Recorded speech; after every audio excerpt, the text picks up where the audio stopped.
It's been just under 2 weeks since Crawford destroyed Spence Jr. in their undisputed welterweight title fight. And yes, just as everyone saw, Bud Crawford did destroy Spence Jr. in a one-sided beatdown. I even wrote an article about it and did say it was the most one-sided 50-50 fight I've probably ever seen. Now, as embarrassing as it was for Spence to face such a comprehensive beatdown for his first loss, I feel it was more embarrassing for the masses, and I mean the masses of people, to come out talking about how bad he is as a fighter and he should retire. First of all, I'm an Spence fan. I'm also a Bud fan. I'm not saying this because I favour Errol over Bud or vice versa. However, it's crazy what I've heard in the last few weeks or 10 days or so, what people saying about Spence Jr. You don't become a bad fighter overnight.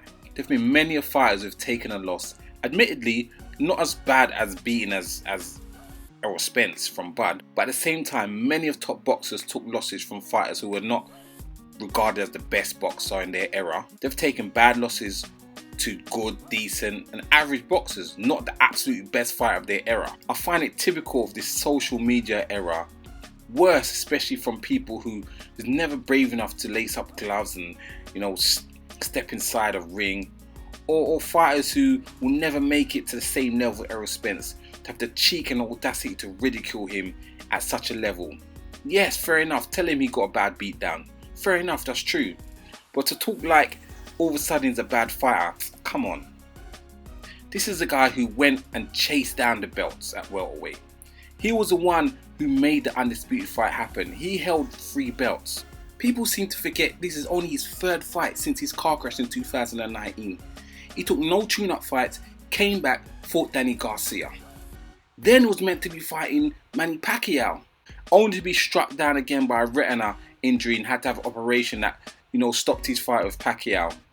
Then to come back again, no tune-up fights, fight Ugas, beat Ugas, and then go into this fight how many months later? He's been out of the ring for 15, 16 months, then go into a undisputed title fight.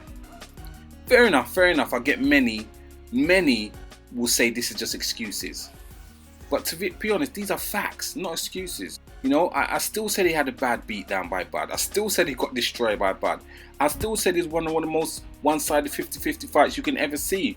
But the cheek of people who couldn't wait to jump on his back and put him down, talk bad about him, talk about retirement.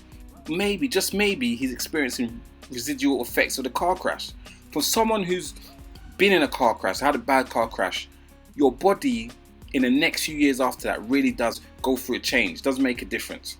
To me, Errol should be getting praise for going through all he's gone through to make it to the undisputed fight.